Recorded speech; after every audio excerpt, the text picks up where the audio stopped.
haween iyo dhalinyaro kala duwan oo ka kala yimid xafiisyo xisbiga mucaaradka ee wadani ku lahaa xaafadaha Oktoobar iyo hodan qayle ee magaalada Burco oo warbaahinta kula hadlay hoteelka Balaas ee magaalada Burco ayaa sheegay inay guud ahaanba ka baxeen xisbigaasi wadani xubnahan oo sida ay sheegeen gacanta ku hayay xafiisyo xisbiga mucaaradka ee wadani ku lahaa xaafadaha Oktoobar iyo hodan qayle ee magaalada Burco ayaa ugu horeyn ka hadlay sababta ay uga baxeen xisbigaasi iyagoo sheegay inay ku biireen xisbiga muxaafadka ee kulmiye ka ahay xubin xisbiga wadani xog haya arrimaha bulshada waan iska casilay xisbiga wadani waxaan isaga casilay oo sababta keentay aan isaga casilay xisbigi wuxuu noqday xisbi reer xisbi ku salaysan qabyaalad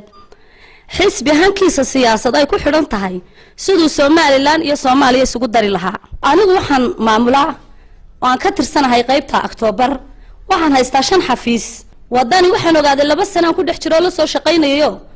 الآن كاينانو مدح iyo mijo midna aanu lahayn mariha cascas in la iska xidho mooyaane aniguna waxaan garab iyo gaashaan aan insha Allah la dul taaganahay Musabiix Cabdi iyo xisbiga kulmiye wadani kaarkiisi aan xubinta ka ahaa waxa cadeynaysa aniga miiska u saaray xilkiisi halkaas aan ku tiriyay markii aan ogaanay xisbiga inaanu ahayn xisbigii mustaqbalka himiladeeda noo rumayn lahaa sababtoo halkan waxtar ka filnay dhibaatooyin laga soo gaareen baabuurteedina laga jabiyo waxaan go'aansanay anagu dhalinyaradeeda xaafadda oo isku duuban in aan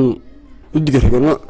xisbiga xaakimka kulmiye waxa uu qabanayaan ma jiro wadanina wuxuu isla taagan yahay wuxuu isla hayaan ma jiro digarganay xisbiga xaakimka ay waligiiba dalka soo hagaajiyo wax qaban jiray marka waxaan sheegaynaa inaan ka soo digargnay xisbiga wadani una digargnay xisbiga xaakimka jaayidka Musabiix Cabdi aan leenahay guulayso inaanu khalad ka galay xisbigayagii aan heeliyo hoobana siiyay maalintii dhan hiratayna gargaaray abaariyo xulba naga beeyay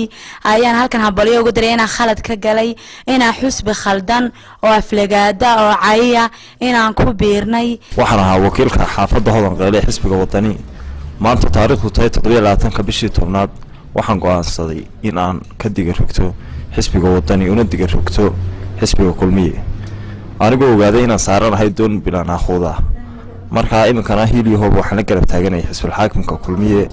way saacado gudoomiyaha markuu saacada war saasilay iyada raacay xisbiga wadani waxa inaan waxba ka jirin oo aan mustaqbal boosan lahayn ninka mustaqbal kala baan doo ku biirayna anagu xafiiskii aan haysanay dadkii iyo dhamaantood xaqooda kala lama siin baabuurteedii wana laga jijibiyay عايف لقادي وحكستنا لقو سمي حق أي مرة كم دونا إحنا لقولي أنا طفل نور ولا يمتين حرس حقي إني ودونته قدامي سنة نقول هان سادرت سعادة أنا ونكدي قربني محمد متان قبلاح محمد موتو أريال TV مقالة برعو